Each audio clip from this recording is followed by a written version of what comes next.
नमस्कार दोस्तों, मेरा नाम है अभिजीत और आप देख रहे हैं एक्सपर्ट टाइम। फिलहाल मैं मौजूद हूँ दिल्ली मेडिकल काउंसिल के बाहर, जहाँ स्टूडेंट्स ने प्रोटेस्ट करा हुआ है अपनी इंटर्नशिप को लेकर। और यहाँ इनका कहना है कि यहाँ हॉस्पिटल्स में इनको इंटर्नशिप नहीं दी जा रही है।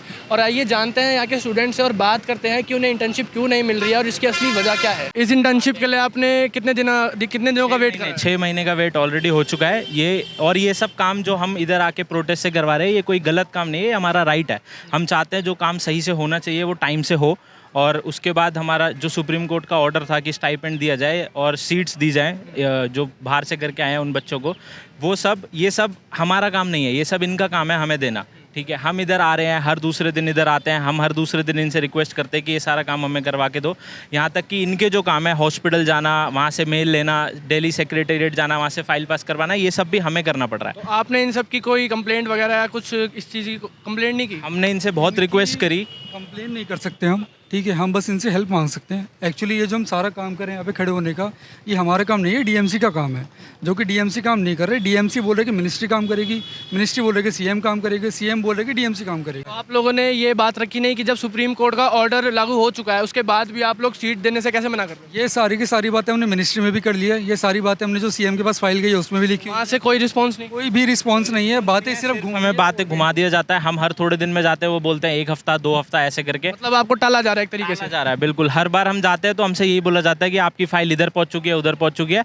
और ये हमारा काम नहीं है, जैसे आप सब जानते हैं हमारा काम है जाके पढ़ाई करना, एग्जाम देना, पास होना, वो हमारा काम है। सबसे बड़ी वजह ये थी कि इधर जो प्राइवेट कॉलेजेस हैं उनकी फ़ीस होती है बहुत ज़्यादा, करोड़ों में फ़ीस होती है। हर कोई इधर इतना उनकी फैमिली इतनी स्ट्रांग नहीं होती कि हर कोई करोड़ों में दे पाए। और बाहर जाने के बाद, और ये गवर्नमेंट ने ही रूल बनाया है कि अगर आपका इधर एडमिशन नहीं होता तो आप बाहर जा सकते हैं, उन्होंने हमें परमिशन दिया है। बस हमें वहाँ से वापस आके पास करना होता है एक एग्ज़ाम, जो हम सब कर चुके हैं। जितने लोग आप इधर देख रहे होंगे वो सब वो एग्ज़ाम पास कर चुके हैं।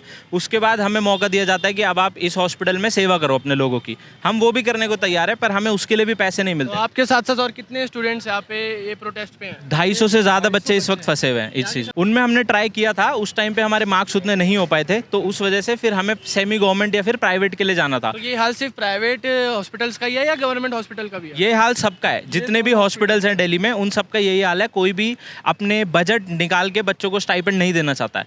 अच्छा, ये बताइए कि यहाँ पे कुछ बच्चे हैं जिनके मार्क्स कम थे, जिनका नहीं हो पाया, बट मेरे मार्क्स थे उस लेवल के। मेरे 188 मार्क्स थे एंड जो मेरिट लिस्ट थी वो 188 पे क्लोज हुई है। बट जिस दिन मेरिट लिस्ट निकली है उस दिन एक हॉस्पिटल है, गुरु तेग बहादुर हॉस्पिटल, उन्होंने अपनी सीट देने के लिए मना कर दिया। अगर वो लोग सीट देते तो उस टाइम पे मेरा भी हो जाता, बट उन्होंने पैसे ना देने के लिए सीट ही देने के लिए मना। हॉस्पिटल की तरफ से भी है, डीएमसी की तरफ से भी है, हर जगह से है, कोई भी हमारी बात सुनने के लिए तैयार नहीं। बहुत ज़्यादा फ़र्क है। अगर आप पढ़ चुके, एग्जाम क्लियर कर चुके, तो ये सारी रिस्पॉन्सिबिलिटी गवर्नमेंट की होती है कि हमें सीट दे, हमें इंटर्नशिप करे और हमें डॉक्टर का सर्टिफिकेट दे। धर्मेंद्र प्रधान से भी हमारी बात हुई थी, उनसे कॉन्टैक्ट करने के लिए हमने ट्राई करा था, बट वहाँ से हमें कोई भी कनेक्शन नहीं मिला। लोग अभी मतलब डॉक्टर पंकज से, वो हमारे हेल्थ मिनिस्टर है दिल्ली के, पर उन्होंने भी हमें 2-3 बार बस टालने का काम किया है कि आपको अब हो जाएगा, आपका फाइल इधर पहुंच चुकी है, उधर पहुंच चुकी है। अगर हम हेल्थ मिनिस्टर के पास जाते हो तो वो बोलते हैं आपकी दिल्ली सेक्रेटेरिएट में फाइल अटकी हुई है। अगर हम दिल्ली सेक्रेटेरिएट जाते हो तो वो बोलते हैं आपकी सीएम के पास फाइल अटकी हुई है। हर कोई बस हमें इधर से उधर भगा रहा है और कोई भी का फायदा नहीं हो रहा। करने के अलावा कोई भी ऑप्शन नहीं है, ये लास्ट ऑप्शन है हमारा कि हम प्रोटेस्ट करने पड़ेंगे। इस प्रोटेस्ट के बाद भी कोई रिएक्शन नहीं आता तो इसके बाद आप लोगों का अगला स्टेप क्या होगा?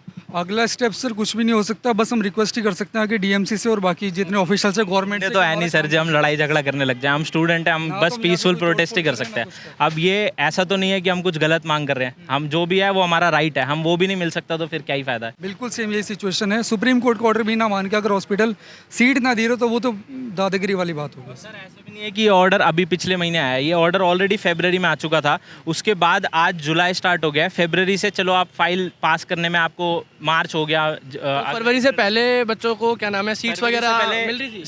सीट्स नहीं, उनको स्टाइपेंड नहीं मिलता था। जो स्टाइपेंड से पहले बच्चों को सीट्स मिल रही थी? सीट्स मिलती थी उससे पहले। ये रूल आने के बाद स्टाइपेंड और सीट्स दोनों रोक ली गई। क्योंकि कोई भी हॉस्पिटल अपने बजट से पैसे नहीं देना चाहता, उनको तो गवर्नमेंट से पैसा आ रहा है, पर अब जब नहीं देना चाहता तो कोई फिर नहीं। सर हम सबके नंबर अच्छे हैं, 180 प्लस नंबर है हम लोगों के, और आपका 150 प्लस होना चाहिए नंबर। और ये रूल तो गवर्नमेंट ने खुद ही बनाया ना, आप आओ इधर पास करो। इस बार भी 20% रिजल्ट था, तो जो 20% डिजर्विंग है अगर उनको भी वो चीज़ नहीं मिल रही है तो फिर क्या फ़ायदा सर? सिर्फ दिल्ली में स्टाइपेंड नहीं मिल रहा है, बट जो दूसरी स्टेट्स में उन्हें स्टाइपेंड मिल रहा है। जैसे उड़ीसा हो गया, सबसे ज़्यादा स्टाइपेंड दे रहा है उड़ीसा, दैट इज़ 45,000, एंड ये लोग हमें कुछ भी नहीं दे रहे हैं, कुछ भी नहीं। स्टाइपेंड है, ऐसा नहीं है कि हम ही मांग रहे हैं, ये हर स्टेट में मिल रहा है। बंगाल में 43 मिल रहा है, असम में 38 मिल रहा है, मुंबई में, महाराष्ट्र में 18 मिल रहा है, हर जगह कुछ ना कुछ। ये प्रॉब्लम सिर्फ हमारे स्टेट की गवर्नमेंट को है। बिल्कुल सर, अगर ऐसी व्यवस्था रहेगी तो फिर हम क्या करेंगे? हम वो वाला देश छोड़ के जहाँ हम पढ़े हैं, जहाँ हम 6 साल पढ़ाई करी, हम वापस आते हैं क्योंकि हम रहना चाहते हैं यहाँ पे इंडिया में। हम इस अपने देश से ज़्यादा कहीं और नहीं जाना चाहते, पर फिर भी हमें ऐसा ट्रीट करा जाएगा तो हम क्या कर सकते हैं? सर बिल्कुल नहीं रहने देना चाहती, बट हम अपनी तरफ से पूरा ट्राई कर रहे हैं कि हमने जो पढ़ाई करके आए वो यहाँ आप लोगों ने अपनी पढ़ाई कहाँ से कंप्लीट की? रशिया से करी है सर हमने। सर पोस्ट ग्रेजुएशन का एग्जाम भी हमारा इसी वजह से डिले हो रहा है। पोस्ट ग्रेजुएशन का एग्जाम हमारा जो इसी ईयर होना था, इसकी वजह से मतलब आपके फ्यूचर प्लान में भी काफ़ी दिक्कत आ रही है। प्रॉब्लम्स आ रही है बिकॉज हमें उससे पहले स्टाइपेंड खत्म करनी पड़ती है, तभी हम अपना पीजी का एग्जाम जो है वो फॉर्म भर सकते हैं। अगर हम स्टाइपेंड आज भी वो इंटर्नशिप ये लोग आज भी चालू नहीं करते तो हमारा नेक्स्ट ईयर भी वेस्ट हो जाएगा। मतलब इस एक रुकावट से आपके कई फ्यूचर प्लान बर्बाद हो रहे हैं। सब कुछ, हमारा पूरा करियर दांव पे लगा हुआ है। करियर दाव पे लगा हुआ है भी, क्योंकि अभी ये लोग इंटर्नशिप स्टार्ट करेंगे तब अगस्त में खत्म होगी, और अगले साल अगस्त में पेपर है हमारा। अगर ये अभी स्टार्ट नहीं हुई तो लेट खत्म होगी, हमारा पेपर रह जाएगा, हमारा 1 साल और खराब हो जाएगा। हम सरकार से ये अपील करेंगे जल्दी से जल्दी हमारी मांगे सुनी जाए और जस्ट हमें सीट दे और स्टाइपेंड दे ताकि हम अपनी ज़िंदगी में आगे बढ़ सकें।